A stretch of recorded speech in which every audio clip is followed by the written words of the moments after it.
I've kind of forgotten how to do this. It's been a while. Thank you all for coming out tonight. It's kind of incredible to see people in a room together for a conversation like this. The last time we were here was February 2020, the end of February 2020, in the other room with Jenny Odell for her novel Weather, which was incredible and very pertinent to what was about to happen.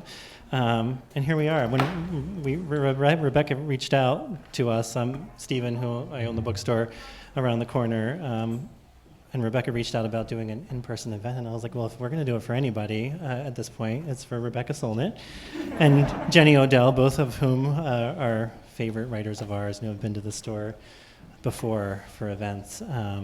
So thanks to both of you for making the trip up, and thanks to all of you for showing up tonight. I feel like there were times in the last 19 months or whatever that I didn't know if this would ever happen again, and so here we are. I feel like we deserve a round of applause. Everybody in this room.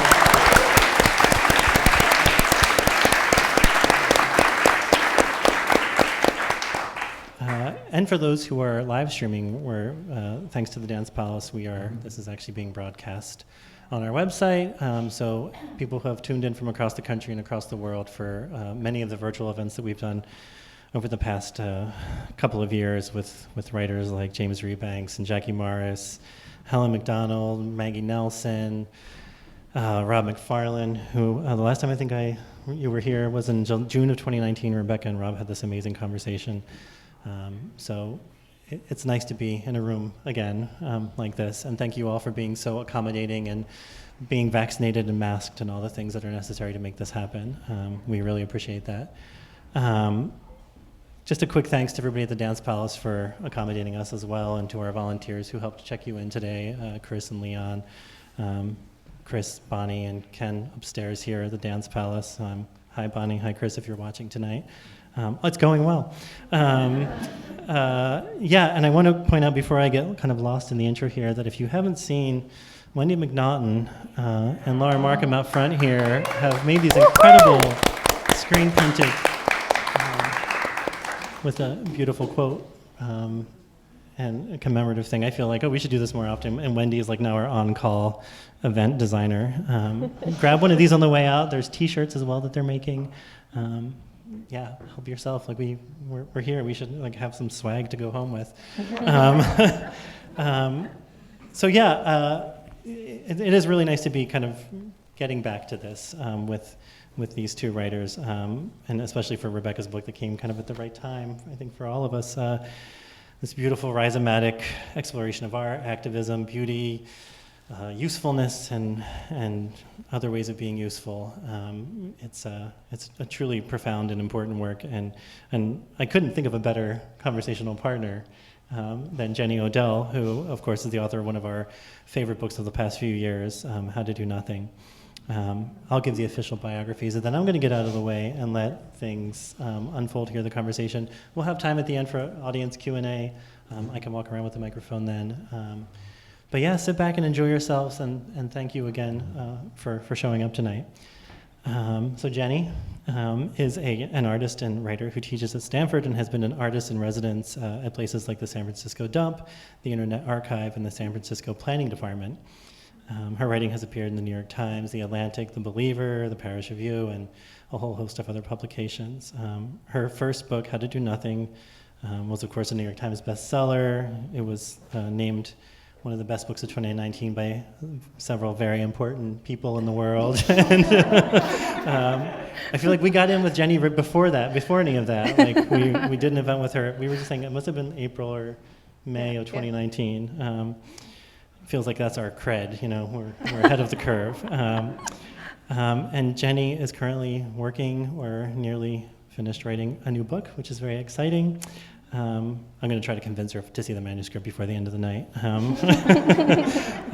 And of course, Rebecca Solnit. Rebecca is the author of more than 20 books, including Recollections of My Non-Existence, which had the misfortune, I guess, of coming out in March of 2020. Is that right? It was right around that time. Yeah, but it did okay. Yeah. I would say We Rebecca... had a lot of time to read. Yeah, we did. And Rebecca sent so many people our way. We got so many orders, when we closed down, like everybody did for several months.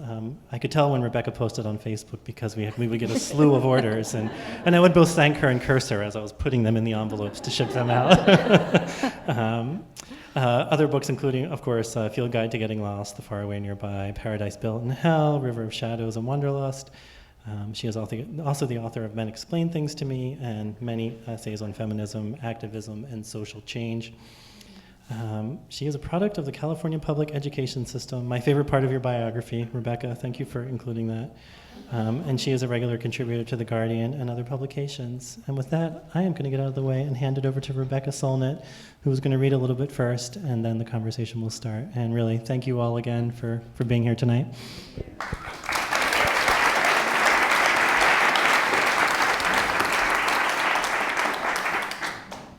Thank you so much to Jenny, who I admire so much and whose book is so amazing.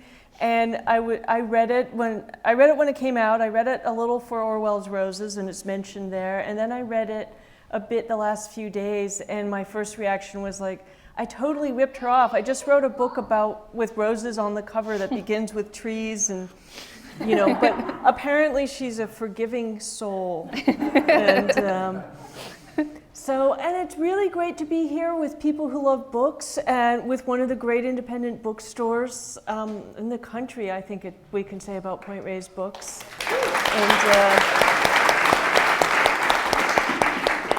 And so thank you all for supporting that. And it's just, I grew up in Novato, forgive me, West Marin. I might need a visa to be here, but it's so great seeing things turn green again. It's great being out I went to Petaluma and then drove out here on back roads and just took a walk, and seeing dew on spider webs was I was like, okay, I want world peace, and I want a climate treaty, I want love, I want, all kinds of things. But for right now, I'm completely satisfied with dewdrops on those little ground spider webs. So I'm going to read a little from one of the things that was such a pleasure when I was putting this book together. I decided I needed to know the origin of the phrase bread and roses, which we all know the phrase, but its origin is amazing. In the year 1910, Helen Todd, a campaigner for women's voting rights, went out on an automobile tour of southern Illinois, trying to recruit rural people to the cause. And, and it goes on from there. So Helen goes and stays with this farm family and employee. It seems to be an all-women farm. There's a bedridden mother, a daughter, a grown-up daughter, and a farmhand named Maggie. And the mother, of course, can't go to the voting rights rally. Then the daughter says, well, I'm already converted, so let's send Maggie because she needs to hear you. And and then the next morning, Todd, Maggie, and Lucy, the daughter, had breakfast together in the farmhouse kitchen at a table with a bouquet of lady slippers and a back door opening onto a yard full of hollyhocks. Maggie said, if you want to know what I liked the best of all in the whole meeting, it was that about the woman, sorry, it's a bit hard to see in this light. It's about women voting so that everyone will have bread and flowers too. And that's the speech, and Maggie, the farm employee, that's the actual origin of bread and roses. Lucy was so taken with this idea, Todd reports, that she asked Todd to send her mother a pillow stamped with the slogan, bread for all and roses too, said the pillow Todd delivered. In her magazine report, she reflected on the phrase that was to become a refrain for the suffrage movement, the labor movement, and then for radicals of the 1970s and after, declaring that women's votes would go, quote, toward helping forward the time when life's bread, which is home, shelter, and security, and the roses of life, music, education, nature, and books, shall be the heritage of every child that is born in this country, in the government of which she has a voice. Just the fact that the generic pronoun is female in 1910 is fucking revolutionary.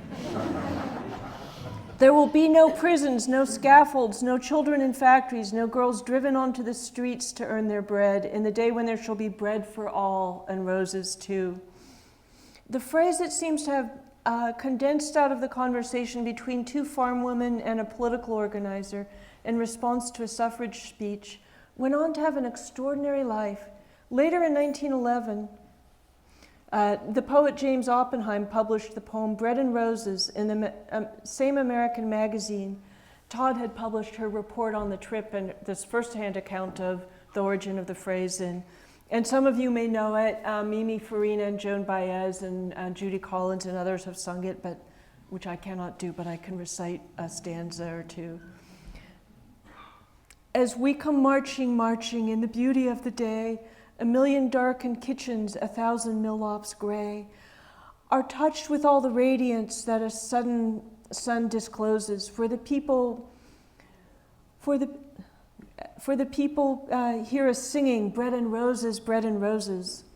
As we come marching, marching, unnumbered women dead, go crying through our singing their ancient song of bread. Small art and love and beauty, their drudging spirit knew. Yes, it is bread we fight for, but we fight for roses too.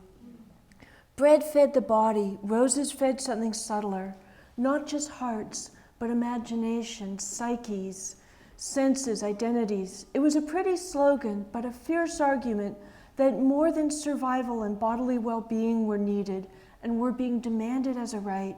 It was equally an argument against the idea that everything that human beings need can be reduced to quantifiable, tangible goods and conditions. Roses in these declarations stood for the way that human beings are complex, desires are irreducible, that what sustains us is often subtle and elusive.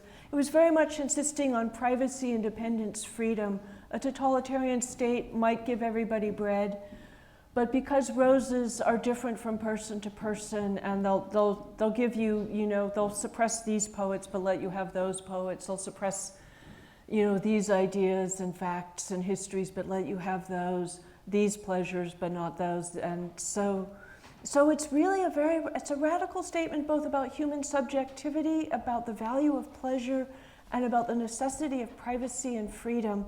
And what's really funny, reading Jenny's book, I found, then I quote another labor song that she quoted earlier with this beautiful interpretation about 8 hours, 8 hours to rest, 8 hours to work, 8 hours for what you will. That's also this demand that people have a kind of freedom to do whatever the hell they want and nobody telling them what it is, and have access to culture, access to beauty, access to nature. These were things Orwell was a passionate advocate of in my reading of him, if not in a lot of the things we all got fed about him. And with that, I sit down and we commence. Yeah, so it's such an honor to be doing this event with you. I think it's probably pretty clear for anyone who's read my book. I'm pretty much very indebted to the writing that you've done, and not only in content but style and interdisciplinary weaving together of, well, I think this book is a really good illustration of this, where you can write a history that's nonlinear, that's actually truer, in my opinion, than a chronology. And something that I wanted to ask that's, I think, very much exemplified by the part that you just read. I'm getting a little bit of feedback. Is that... With your from your mystery lump. Yeah. Hers is internal, mine is external. It's hidden. They're designed for men wearing suits. Yeah. You put this in your suit pocket. If anybody has a suit pocket. But I wanted to ask about the sort of fundamental non-linear aspect of this book, which is the act of rereading, because and I was also thinking about how this is such an appropriate venue for this, because for me, it was really a reminder of Orwell as like a person in a body, in a house, with a garden, with plants, and it's very sort of like bodily and physical, and you talk a lot about the landscape. But I just wanted to ask you to talk about the dog-eared Orwell reader that you had, and then what it was like to kind of revisit this figure.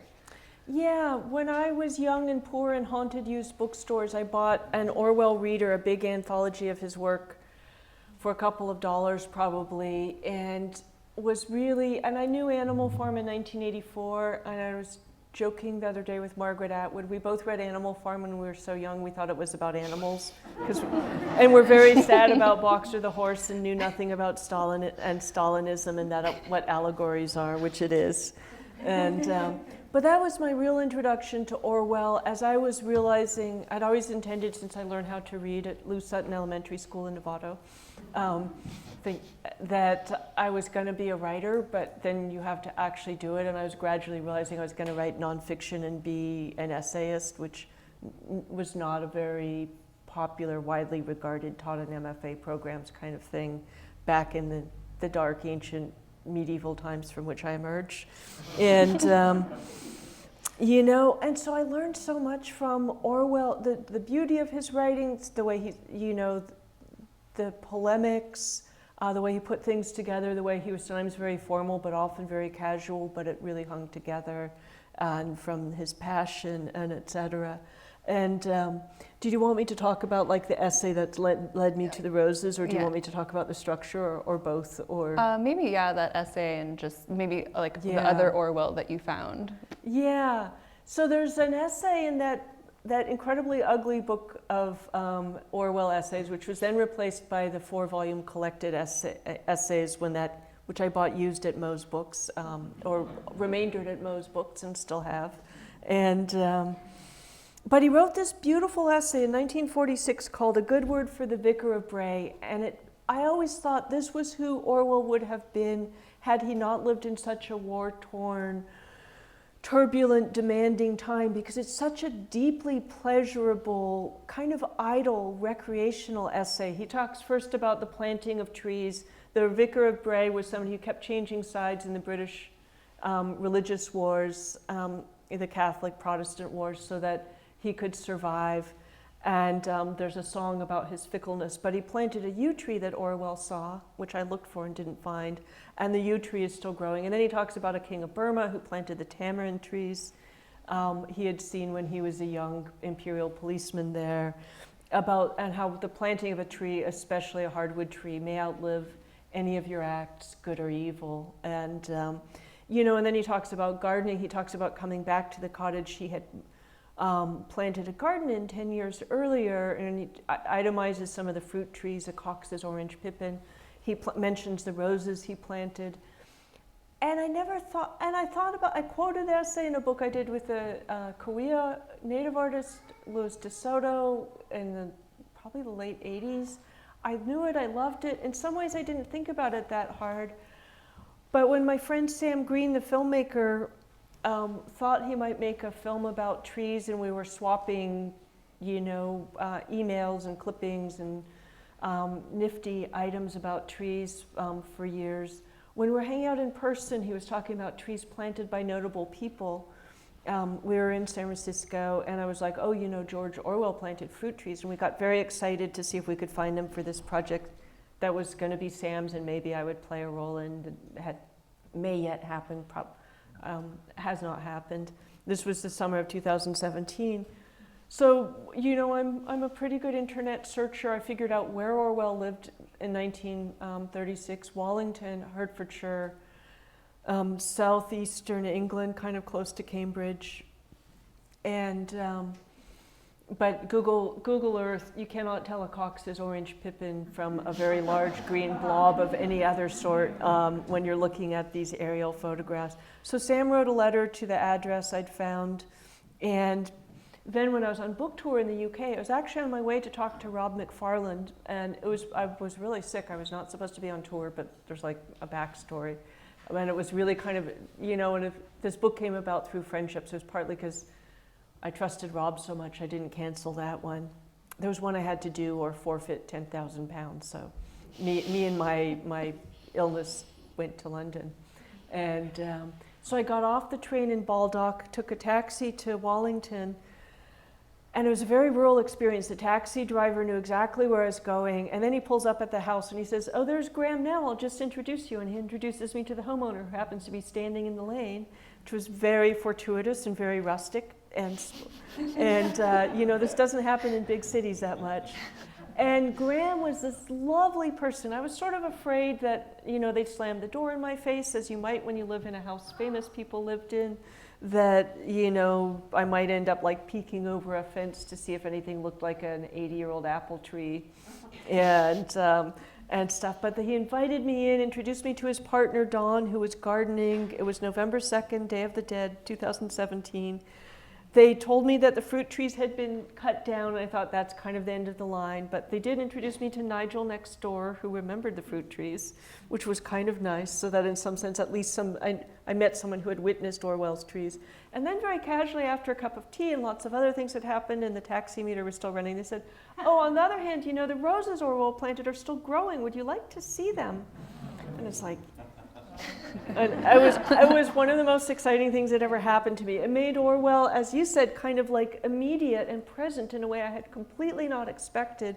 He just felt he died in January of 1950, but he felt so gone, so dematerialized, so disembodied that to meet these living things he had tended was this sudden, tangible, embodied, living connection I had never anticipated.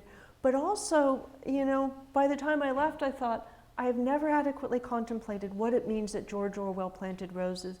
What does it mean that our great prophet of totalitarianism, the man who said, his job was facing unpleasant facts, a guy who, oh wow.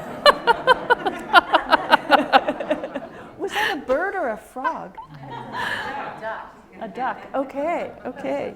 Orwell has an amazing essay about toads too, but I digress. And and I felt like, what did it mean that Orwell planted roses? That this was going, and I knew there was a book in it immediately that was going to be as much about the roses as Orwell. That the roses would be a point of entry for rethinking Orwell, but Orwell could be a point of entry for thinking about roses.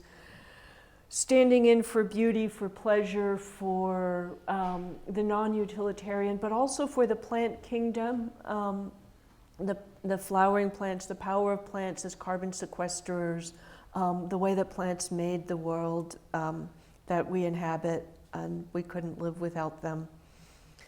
There's this very funny moment when he's writing for a socialist magazine, and a woman writes in to tell him that flowers are bourgeois, and which is that sense. And so I wrote this book also against the left-wing sense that we should all be austere and utilitarian and pleasure, and flowers are bourgeois, pleasure is superfluous. It's very easy for activists, leftists, etc., to advocate for bread, but suggest that the roses are optional. And Orwell didn't actually agree.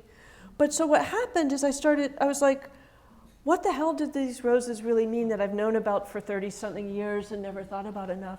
And I started reading Orwell's diaries, his letters, and looking at his work harder in a way I hadn't before. And I realized that the image most of us have of Orwell as this kind of grim, austere, pessimistic figure is actually really inaccurate. He was a man who took joy almost daily in the natural world, in the animals he had, a dog, chickens, goats he milked so assiduously when he went off to the Spanish Civil War. He wrote a many-page letter to his friend about how to milk the goats. And he was a passionate gardener, and and he made a huge amount of time in his life for those pleasures, and also these the pleasures of domesticity, children's books, fairy tales, nursery rhymes. And it felt like, in a way, and I think that like the Black Civil Rights Movement did this beautifully, feminism did it, queer activism has done it, but there's still a sense like, oh, those people, but still you should be austere and utilitarian and no nonsense, and pleasure is superfluous. And it felt like if George fucking Orwell did what he did and also made room for roses, then we're all off the hook from that left-wing austerity, and the relationship between work and leisure, between beauty and politics, between the natural and political realms, etc., was sort of opened up in a wonderful new way to rethink. That was super long. That was great. Should I then talk about the structure? So the book is kind of, the book is somewhat chronological. It introduces him, then it goes on to the book he was writing when he started that garden. He'd just come back from investigating the English industrial north, the mining districts, the unemployed, factory workers, etc., and seeing a kind of bleakness he'd never really seen in southern England, and seeing the nightmarish horror of the mines from which came the coal that fueled England's power, the entire industrial revolution there and everything else. And it felt almost like it was an antithesis of what he saw, that he immediately went to this cottage his Aunt Nellie, a great suffragist activist, had found that he would rent for the next 10 years, and began to plant a garden. So the book is somewhat chronological, but it's not really that important, and it ends with his death in 1984 and some reflections after. But what I really think of it as is the central questions are always, what did it mean that Orwell planted roses? And these are like 7 sections that are 7 versions of an answer. One that takes on what plants mean in relationship to the coal mines, carbon sequestration, climate change, etc. One that digresses through Tina Modotti, who would end up in the Spanish Civil War with him, but because she was a diligent Stalinist, ultimately on the opposite side from him, since he was with a sort of non-aligned socialist group that would be demonized by the good communists enthralled to Stalin. A section on Stalin's obsession with forcing lemon trees to grow in impossible climates, and the Soviet destruction of scientific truth and its sort of practical consequences in mass starvation. And one about biocolonialism and English imperialism, because an Englishman having a very lovely garden, particularly an Englishman descended from men who owned slave plantations on which sugar was produced in Jamaica, and whose father was an opium agent in India.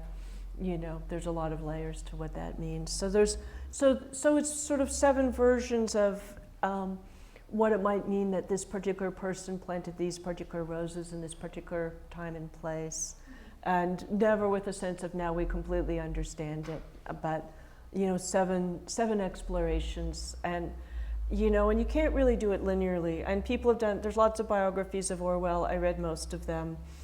They sort of leave everything in, and so and most of them actually found his time in Wallington, the address he had longer than any other one in his life, and his passion about gardening very insignificant to which was great for me, because it's like as a writer you're always like, okay, what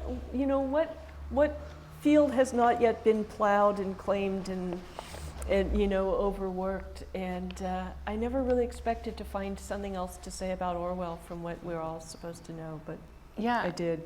Yeah, I mean, I was gonna say the one part that I feel like I cackled aloud when I read this part was like when you wrote, a young communist who went to visit him late in his life reported that Orwell, quote, bored him to death with endless descriptions of the habits of birds. Well, clearly he wouldn't have bored you to death. Yeah, no, I would have been. She's an avid birder. Yeah. But I was thinking about how, like, someone else might, I think you just described that, someone might approach finding out about, his interest in gardening and animals and just kind of compartmentalize that, whereas, like, for you, it seems like they're very related. Well, I think that, the evil thing I shouldn't say aloud is my joke that all the books about Orwell feel like they were written by the same man. All of them are by men, most of them are Englishmen, and they tend to reach some general, they all portray him as this kind of haggard, austere, kind of grumpy. One of them was called Wintry Conscience of a Generation. Yeah, right? yeah, and that's kind of who I believed he was, and it was really surprising to find out how much he enjoyed himself and how much he made time for that. I think another thing, those of us who are trying to change the world or save it or make big statements or just work really hard, whether it's daycare or medicine or farming or whatever, there's often this sense, and we live in an era whose basic understanding basic obsession is efficiency and productivity, that, the Fordist factory should be cranking a Model T out every 10 minutes off the assembly line. And as a writer, I've always looked for how hunter-gatherers and agriculturalists work. The fields have to lie fallow, that just walking around and knowing where you are is part of what it means to be a hunter-gatherer. You may go out looking for one thing and find another. But also, what was striking about Orwell is he seemed to understand that to do the work he was here on Earth to do, the important political work, the literary work, he needed to do other things as well. And he made time for it and did it ardently. You know, he moved to Wallington, he was tremendously poor. He had just taken this huge leap from being a schoolmaster and a part-time bookseller to trying to make a living as a writer. He was getting married to the amazing and witty and dashing Eileen O'Shaughnessy, who's going to come and join him in this funky little farm worker cottage in the countryside. And he planted this really ambitious garden, and he was essentially, he's so much more like Henry David Thoreau than anybody ever told me, and he's also raising a lot of his own food because he's poor. He's eating a lot of eggs, he's raising a lot of potatoes and vegetables and stuff, but he keeps planting flowers. And what it felt like Orwell understood is that in order to do his really important literary and political work, he needed to do these other things. And I think that's true of all of us, but we don't always give ourselves license to do it. And we always have some lady screaming at us that flowers are bourgeois when we are doing these other things. And what was most striking of all is when Orwell decides to begin writing 1984, he quits all his news. He's been producing like 4 essays a week on average in 1945, 46. He quits all of his writing jobs. He fulfills his longtime dream of moving to an island in the Hebrides. His friend David Astor has found a farmhouse on the Isle of Jura, which is actually not as bleak and remote as most of his biographers make it sound. There's some Gulf Stream magic, and the weather's actually better than London a lot of the time. This was part of what was funny about his biographers. I will digress, because that's what I actually do. And, but they all made it sound like moving to this island was crazy and dangerous and unhealthy, and it's because they all normalized living in London in the 1940s, which had air comparable to Shanghai or New Delhi now. And the great smog of 1952 killed 12,000 people because the air was so toxic, but it was killing people all along, and Orwell had terrible lungs moving to the island. So he moves to this island, and he spends the next 3 months essentially building a garden, a food garden, getting geese, and eventually they have 16 acres. They're raising hay for cows. They have 2 cows, a horse. I think they have a pig. He's fishing and trapping lobsters. And partly there's food rationing in the UK of that time. So being relatively self-sufficient is really cool. But he writes 50 pages of 1984 that summer, which he considers to be very little. But he starts writing 1984 by building a farm. And I just thought that was moving to where he wants to be, planting all this stuff, setting these things up, and I thought that was really remarkable. That's not usually how your editor won't usually say, like, don't do anything for the next 3 months, just find a cow. Plant some rhododendrons while you're at it. Yeah.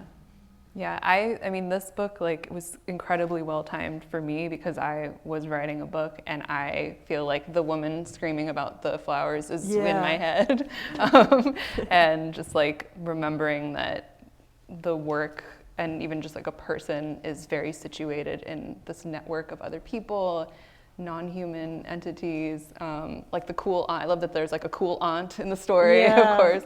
But I was thinking about, while reading this, the phrase, or the term potted history, and how this is an unpotted history, the most unpotted history possible. Not only because it's, it has this rhizomatic quality, but there are characters in it that are, roses, or coal, or the phrase bread and roses itself, and they're all kind of alive and in motion. Yeah. And I thought I often think that just as a novel has human beings as its protagonists, so essays have ideas as their protagonists in a way. It's you're going to find out, maybe you'll find the biography of an idea. Maybe the idea will go out and have some adventures, and we'll find out who it really is. And when it goes through these sort of labors of Hercules and things like that. And in a way, one of the things that's really annoyed me is a number of reviewers have referred to it as a collection of essays, which is like calling your family a collection of people, or a tree a collection. Yeah. I know, like some families are a collection of people, but or calling a tree a collection of sticks. It suggests that these things are freestanding essays that are, rather than that, they're integrated into a whole. But there is a sense. Michael Pollan writes beautifully about this, where plants are protagonists, and plants did far more. The plant kingdom did far more than the animal kingdom to create the earth we know, to create the soil, to create the atmosphere, to create, and the climate crisis is essentially a war against what plants are trying to do, which is, plants put all that carbon in the ground, we dug it all up and burned it, which was a really bad idea. We need to stop immediately, and but so there was this sense that. Also, I'm trying to write about that collection of essays problem now, and it's very normal for novels to be fragmented and non-chronological, etc. But because it's a novel, everyone can buy it. But I think for books, for nonfiction, people think it's either a chronology like a history or a biography, or it's a collection of essays, and because they aren't. And it felt like. Well, there's a series of 36 views of Mount Fuji by the great Japanese printmaker, is it Hokusai? Probably said it wrong. I am, like all good writers, somebody who learned most of their words by reading and lives in terror of having to say most of them out loud. But the 36 views of Mount Fuji are one of the, like most of them, Fuji is that beautiful snow-capped cone that we all know so well. But there's one where the pilgrims are actually on Mount Fuji. And of course, when you're on Mount Fuji, you don't see the beautiful snow-capped cone because you're too close to it. And I feel like you understand things by analogy, by association. When I wrote my book, The Faraway Nearby, which I called an anti-memoir, I talked about myself and my mom and some things that happened to me, but I also felt like I was going through a lot of difficulties. We are made out of, as the great poet Muriel Rukeyser, whose last name I probably also mispronounced, right, Bob? And, once said, the world is not made out of atoms, it is made out of stories. And I was, my mom was losing her stories. I was interested in how we change our lives by changing our stories, the stories we tell about ourselves.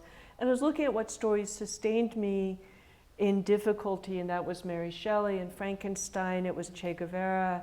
Among the people with leprosy in South America, it was a woman who had to resort to cannibalism, an Inuit woman on Baffin Island. It was, and so the sense that, and I wanted to create a sense of self that was beyond the kind of what you tell your therapist, like, I had a childhood and then this happened and it was me, and then it was me, and now it's still me, and to just kind of unpack and, I joke sometimes when I teach writing that there's a reason for thousands of years, bards were paid to sing stories, and then there's stories you have to pay someone to listen to. And like how when we write, we can tell our stories in somewhat different ways possibly. Not that I'm against therapy, but it is pay to play. And so I felt like, how do we understand what it meant that Orwell planted roses? We have to understand how planting the garden may have been a reaction to being in the coal mines and what the coal mines meant. We have to understand the Stalinism he would be one of the great voices against when so many people who were supposed to be the left were Stalinists. How you can be the left when you support an authoritarian dictator who violates all known human rights is, and destroys the possibility of speaking the truth and being free is somewhat complicated, but discussed in the book. So, but it felt like you have to go to all these other places to understand that you can't just stare at Orwell like he's an object on your shelf and come away with answers. You have to look at all these other things. So it felt like partly there's just a question of understanding, and partly it's a kind of an adventure. How do you find these, what comes up when you pursue the question, what does it mean that he planted roses? Yeah. So I'm trying to figure that out. I'm thinking that in some sense it may be about relationships rather than things. That in a sense, or to call it Orwell's Roses, is it's about the relationship between the man and the plants rather than about the man and the plants, possibly. Yeah, I think so. I mean, I think like it's sort of taking a stand against like I really love the part where you visit the rose factory, which I would love to Yeah. hear about. But I was even thinking about that as kind of in the way that you've written this, it's kind of a stand against, like, I don't know, something that would be maybe more a collection of essays or bits of information or characters that are not woven together. Like, it's so funny that anyone could read it that way, because there's these threads that go all the way through. Like the rose, like what a rose can mean, and then, you know, seeing it, you know, in the garden and then in this factory. Yeah, I went to 90% of all the roses sold in the US are grown in greenhouses outside Bogota, Colombia. And I went there with my wonderful friend Nate Miller, who probably knows more about the rose industry in Colombia than any other American, except, you know, maybe some immigrated rose workers.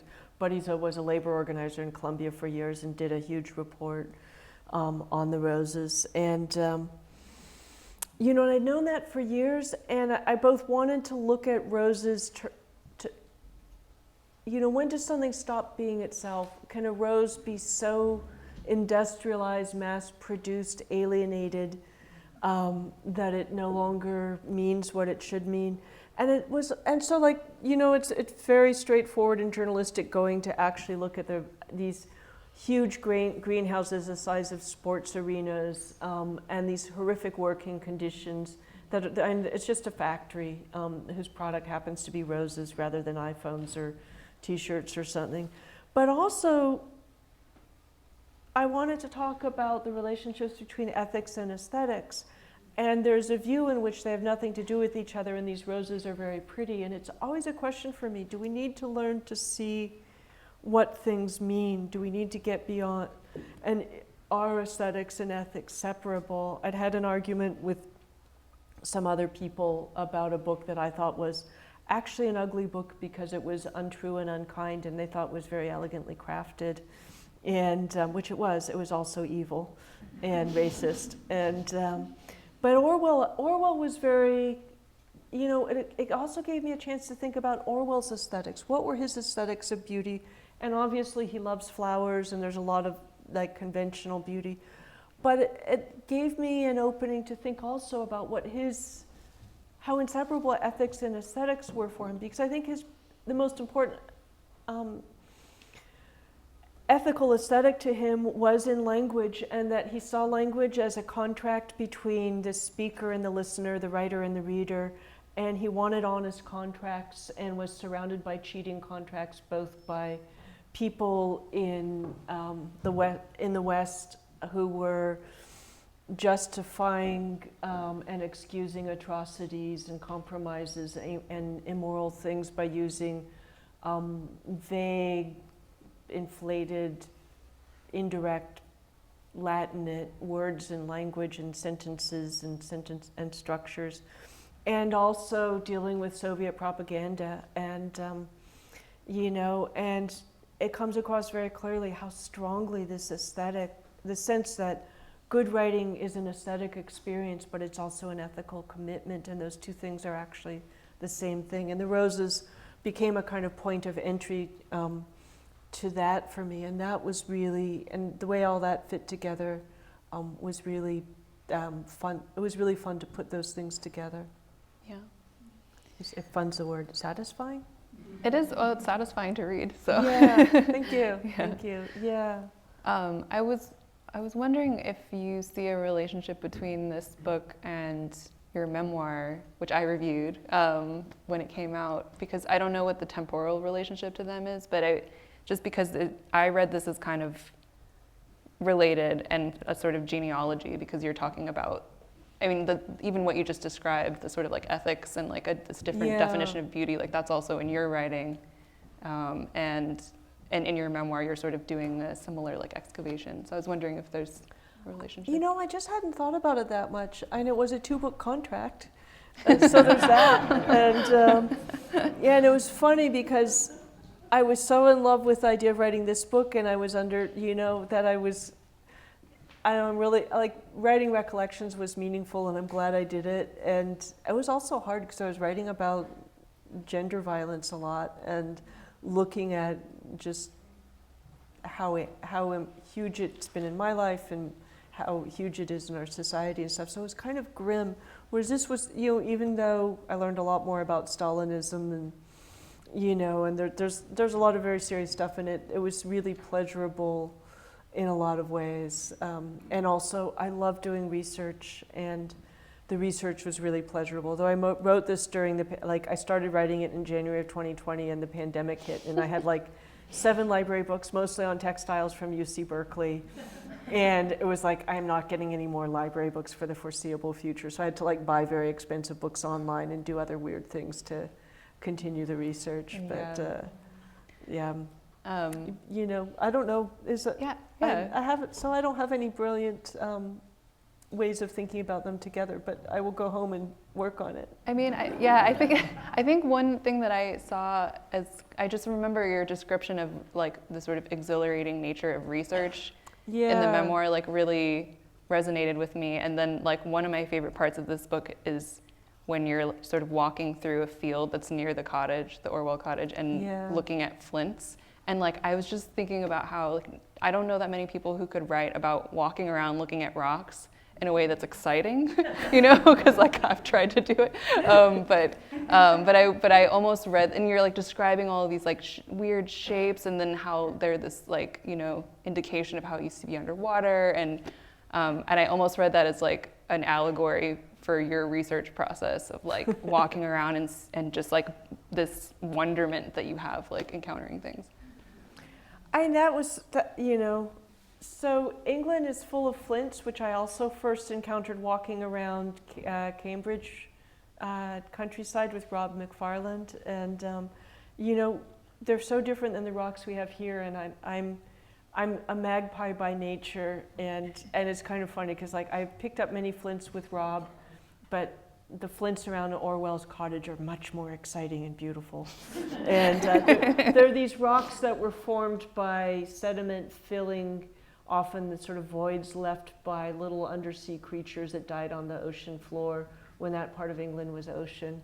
It's chalky soil, the chalk also being microorganisms that left their shells, their carboniferous stuff behind. And the flints have this rough outside, but when you break them open, they're sometimes this beautiful storm blue, like a great blue heron's wings in flight, sometimes creamy white, sometimes black. And they're super sharp, which is why they're tools of choice in the Stone Age, but they're often also rounded and biomorphic, and they're just really weird and fascinating. So I walked from the train station when I went back to Orwell's cottage and got obsessed with the rocks on the way there, and had my soft entry into the Stalinist chapter with walking to the cottage through the wheat fields. Well, thank you. It's also so funny because I always feel I don't know if anybody else is going to enjoy reading about the flints, but I enjoyed writing about them, and I really enjoyed filling my backpack with them. I took about 4 pounds of flint home. Come visit, I'll show you a bowl of them. All the flint possibilities. Actually, a lot of them looked very much like sort of heads and shoulders. Some of them looked like cocks and balls too, but I have one specimen of those to prove that I'm not just a woman who sees things. But I created an Orwell family in Flint, all these little sort of blue, black and blue and gray little figures. Yeah. Okay, I am truly weird. Let us proceed on that basis. Let us proceed. Should we be doing audience questions? Are we at the Q&A point in history? Okay. I should apologize. You can tell it's been a while. We had a light for you that I didn't bring up. I apologize. It's okay. We're getting back into the swing of things. I have reading glasses, but I'm sort of at that stage where sometimes I need them and sometimes I don't, and so I can just stumble. We can all stumble. We're here. Are you okay for some audience questions? Absolutely. Okay. Maybe I can walk around with the mic here. If anyone has a question, just raise your hand and I'll come find you in the least obstructive way over here. I'll be over there. Come visit. I'll show you flints. I've never seen one, except for in a video game. What? Except for in a video game. There's.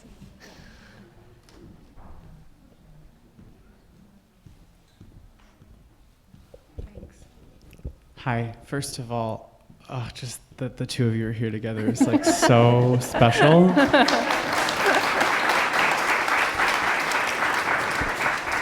So that's awesome. So thank you for being here. I just, as a facilitator and coach and practicing in Buddhism, blah, blah, blah, I love the way you both speak to just like the dimensionality and dynamicism of just being with what is in life. And you both speak to that with like just such a wide range.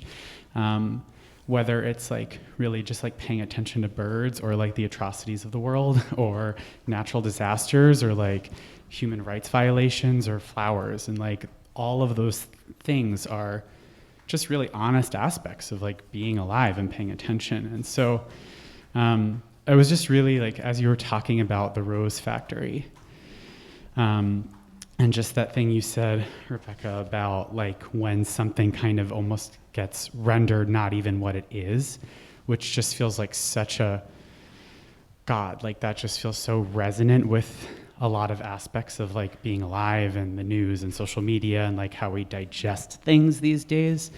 That I would love to hear you both talk a little bit more about just like how to just really project truth of what really is in this time, in this day and age. It's like, I could totally, I think I even have probably posted quotes from both of you on like my social media, but then does that render it kind of like not true? It's like if I'm posting on social media about how to do nothing, is that not antithetical to like the whole, so I would just, I would love to hear you both just share a little bit more about that.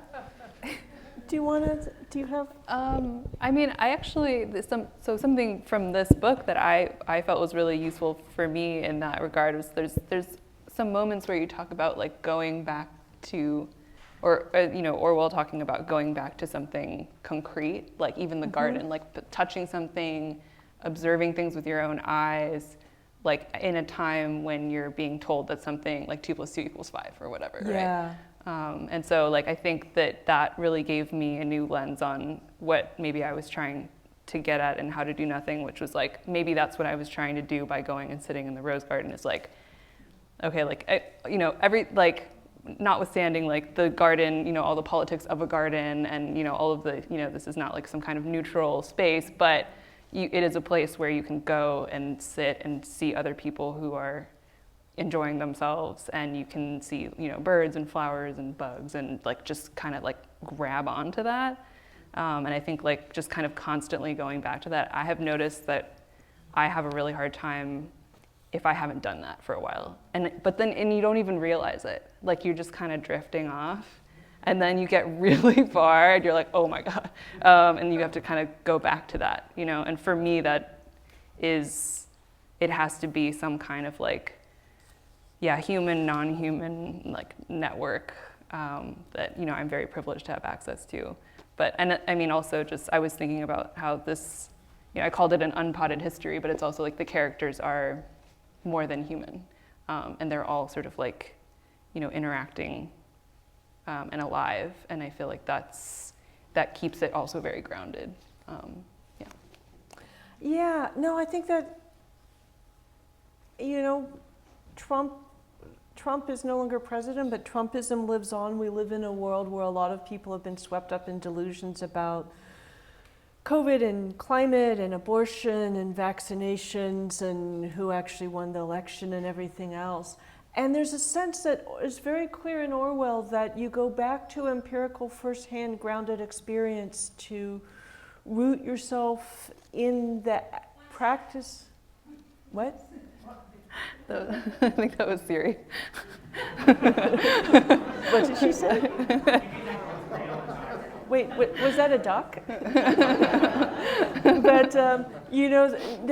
that everyday empirical experience, trusting your own senses, observing for yourself, making up your own mind, which is also, I think, part of the Roses and Bread and Roses, is what makes you capable of resisting. It's one of the things that's been scary the last several years and kind of impacted my view of human nature, is to see how malleable a lot of people are and there's a sense in both Orwell and Hannah Arendt that that's implicit in some ways, that we can make a self that's resistant to authoritarianism, which requires you to at least go along with, maybe believe the lies they promulgate. Because I don't think there's any authoritarianism without lies, because first they have to convince you that they're justified, that their reign is good, that they have to keep rewriting history so they'll never be wrong, etc. Hannah Arendt famously wrote, "The ideal subject of totalitarian rule is not the convinced Nazi or the convinced communist, but people for whom the distinction between fact and fiction, i.e. the reality of experience, and the distinction between true and false, i.e. the standards of thought, no longer exist." And Orwell says in 1984, the final commandment of the party, this meaning the sort of Big Brother regime, was to not believe the evidence of your eyes and ears. And therefore, to believe the evidence of your eyes and ears is a form of resistance. And one of the things that happened with this book that was such a pleasure for me was rereading 1984 and having it feel like a completely different, much more subjective and sensuous book. Winston Smith does briefly attempt to join an effort to overthrow the regime, which of course is a trap, and so he doesn't do it. He achieves nothing politically in that sense. But he is a one-man rebellion in that he devotes himself to minor sensual pleasures. 1984 opens with him writing on a beautiful old book whose creamy paper, and he takes pleasure in writing on.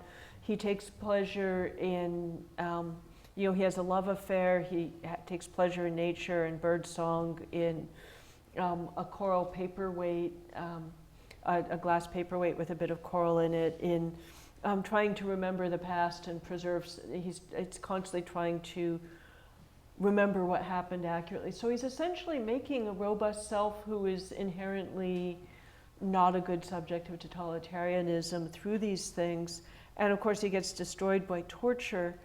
It was also really interesting to realize that a lot of people would say like, oh, he lost, but there's only two options for Winston. Either he destroys himself to become a good subject by not doing any of those things, by not allowing himself to have memory, pleasure, independence, by not breaking any rules, in which case the party has already won, or he violates all those things, has his temporary victories, his temporary autonomous zone life, and then is destroyed.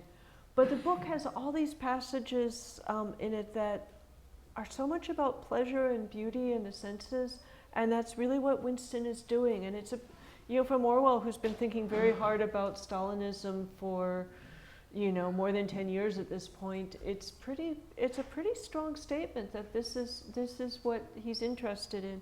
And of course the book Winston routinely thinks if there's hope, it lies in the proles. Another reading of 1984 I disagree with is the idea that since Winston is destroyed and defeated, therefore there is no hope. But there's this woman, this stout middle-aged woman hanging out freshly washed diapers and singing in a beautiful with a beautiful voice with a Cockney accent, which he sees over and over.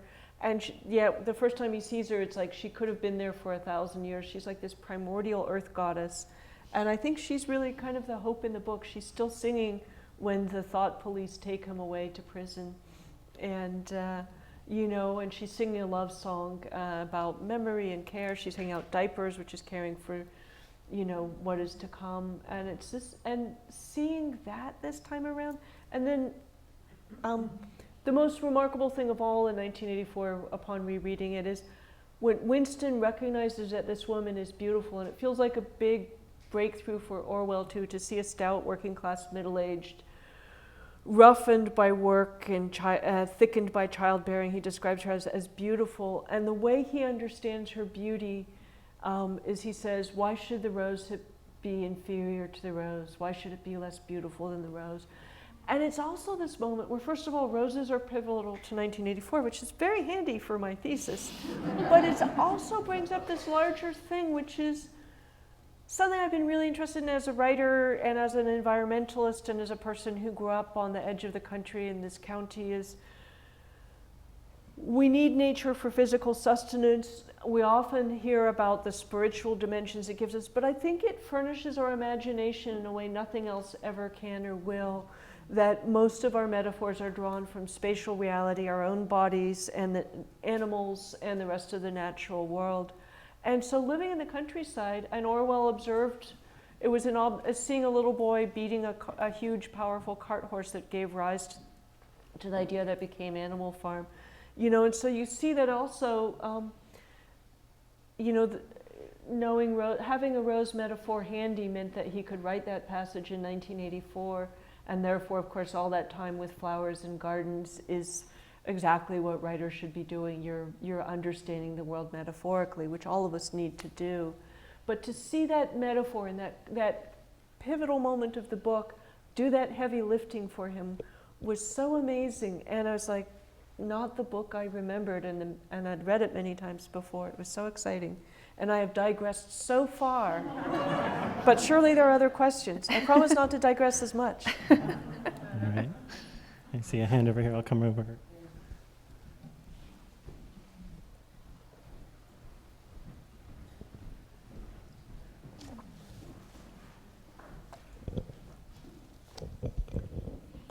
My question is about Orwell's sense of humor. I think he's very, very funny. And while he's dealing with these very serious subjects, he's very funny in the way he names the ministries. And so I would just like you two to both talk about the importance of a sense of humor, and who has a sense of humor, and how much the Stalinists and the far left, those people that don't, what that means. Thanks. Do you want me to go? Actually, that was one of my questions for you that I didn't get to, because I really feel like I said, this book came for me at the exact right time, where I felt like there was something that was closing down, and you're like trying to hold the space open for like nuance and like poetry and beauty and desire and all these things that you've mentioned. But also, I think humor belongs in there, because I'm even thinking about like, if you've ever been in a situation where, I'm thinking even like a classroom, right? Like a really authoritarian classroom, and you have one friend that you can look at and be like, like that, like you have created a world with that friend that is like very subversive. And like humor has so much to do with slipperiness, like you can, which in a good way, you can say one thing and mean another, you can mean two things. Irony, like, these, doesn't Hannah Arendt says something about humor and totalitarianism at some point? I don't remember what the quote is, but It's probably page 467, and I can't remember it. It's a massive tome, and. But yeah, there's some. I remember she says something about like humor being very, dangerous and subversive to, authoritarianism. So, I don't actually know about, his sense of humor. So I was going to ask you about that. And I think there's a kind of, well, he's Animal Farm is a satire in the style of Jonathan Swift of Gulliver's Travels, who was one of his early important influences, and who he wrote a long essay about later. But I think also, I always think of humor as seeing double. You see the way things are supposed to be and the way they really are, and the humor lies in the gap between them. Like, for kids, there's a lot of it is very simple. Why did the chicken cross the road? And it feels, which is a setup like there's supposed to be a meaningful answer, and it's like to get to the other side, there's like a little surprise. I'm trying to think of like some good kid jokes, but you do not have to watch me sit here and try. But I think that people, it's often subversive. I growing up in San Francisco was growing up in queer culture, where there's a tremendous amount of humor. Because queer people are people who know what gender and sexuality and norms are supposed to be, and what's hollow and ridiculous, and stultifying about them, and and I think we've all heard beware of somebody who doesn't have a sense of humor, and dictators never have a sense of humor, especially when it's about them.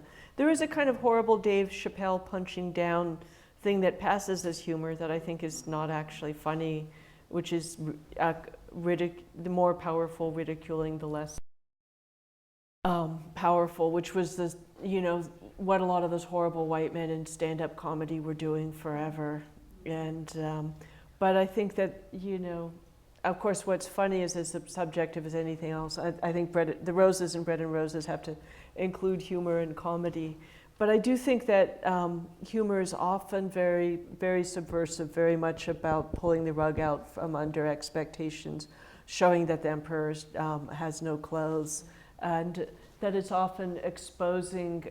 It's often another way of trying to tell the truth. While I was reading this, I was listening to Calyx, and they randomly, in the middle of a bunch of hair metal, played a Monty Python track about the crunchy frog. I don't know if anyone knows the crunchy frog, but it's supposed to be a chocolate company that's like basically on trial by a consumer protection guy, and he's like describing that, or he's asking them to describe their chocolates, and like. I think I was reading it in the part about like colonialism in here, but they're like, Yeah. oh, it's only the finest frogs from the east, and they're dipped in this like, you know, whatever special water, and it's like just totally barbarous. But they're like describing it in this very sort of delectable language. And then the consumer protection guy is basically like, well, you have to put a label then that says that there's a crunchy frog inside, like that's like the problem, not like everything that he just described, you know.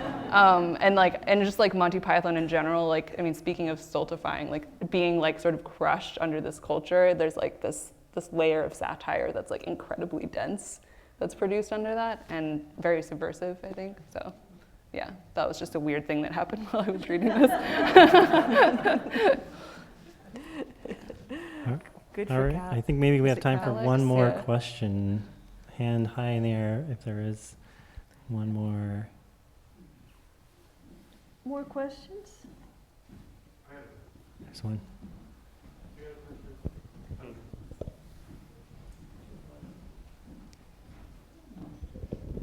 My question is, can you hear me talking through the mask?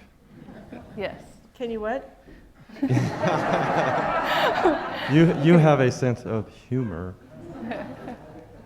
Nature is a word that I think our society has put aside because of technology, the genome, artificial intelligence, blah, blah, blah, blah. If you look in the science of linguistics and you take nature back as far as you can, in Latin it was natura. Natura meant birth. How is Speaking your of work? things that are funny, How is your work related to natura? What's the question? Latin etymology. Yes. Next question. Thank you. Thank you. I'm not sure I hear what the question is. You know, like words have etymologies. And nature comes from Latin. You know, we use nature as a shorthand, even though it's a big, sloppy, vague word. And but I did not grasp a question there. The question is, I think that the word birth may be the most powerful word I've ever seen. And may you have a comment on that? We have entered the comic phase of this evening. Different people like different words. Bread and roses, bread and roses. Thoughts? Any thoughts, Jenny? I mean, I don't know. What's your favorite etymology? I mean, I will say that I love your use of etymology in this book overall, which I feel like is part of that sort of weaving together that I was mentioning earlier, where even a word has a life and it evolves and it has relationships to other words. And I do think you also talk about in the chapter on enclosure and sort of the English garden, how nature shows up and is employed in those kind of instances is really interesting. Yeah, I really wanted to not be like everyone who likes nature is a good person. Gardens are always a good thing, etc. So I looked at, like the Nazis were obsessed with forests as part of their kind of Teutonic identity. Stalin had several dachas, kind of country estates, in which he was obsessively controlling what the gardeners did and sending daily orders and trying to force those poor lemon trees to grow in forcing freezing people conditions. to eat lemon slices. Yes, and and then also the English landscape garden is this bizarre thing where they forced a huge amount of the peasants off the land. They enclosed it as sort of private property for the elite with a whole, and then the aristocrats had these huge estates, and the paintings of them show them in this sort of landscape of total openness, while actually what's really happening in the countryside is that they're being enclosed. Orwell's great-great-grandfather, who owned the slave plantation, the sugar plantation in Jamaica, was painted by Sir Joshua Reynolds with his future brother-in-law. I guess by the time the painting was finished, his brother-in-law, who's the son of a newly created earl. And it's like this completely open countryside, and the fact that all their wealth, all their fanciness, all their comes from invisible slave labor in the tropics is, of course, nowhere mentioned, or what's really happening to the workers in the English countryside. So you get these, I really wanted to keep what gardens and nature and plants and flowers could be ambivalent, or that it can mean many things. That's the rose factory also. Roses can be incredibly ugly when you understand how people are exposed to pesticides, get repetitive stress injuries from the work, are exploited or prevented from organizing, etc. in the production of those nice roses you see in Safeway and Trader Joe's and everywhere else. And, I was just grocery shopping a couple of days ago, and there were roses in the store, and I was I doing this yeah. Well, no, I think I was sort of like, I was momentarily just like frozen in place, like with my like basket just like going down this whole like wormhole of like all of these like places and things that are connected to this. Which, I mean, I feel like that always happens like whenever I read any of your books, so I have to thank you for that experience. It's very disassembling. Digger. Yeah. One of the joys of being in the Bay Area is great farmers markets and local flower choices, but having your own garden, or just going to a public rose garden, as I do with Golden Gate Park, as you do with Oakland Rose Garden. Yeah, I was also at the Oakland Farmers Market this morning, and I was looking at all of the plums, and I was thinking about the essay I think you mentioned towards the end, where he's just like listing like different foods, like different puddings, as like this kind of demonstration of like, you don't need to, if there were no roses in the bread and roses, you wouldn't have like this many kinds of pudding or like this many kinds of plums, and just like just for eating and like just for pleasure. Yeah. Just for pleasure is a great place to wrap this up, I think. Thank you all so much. Thank you, Jenny.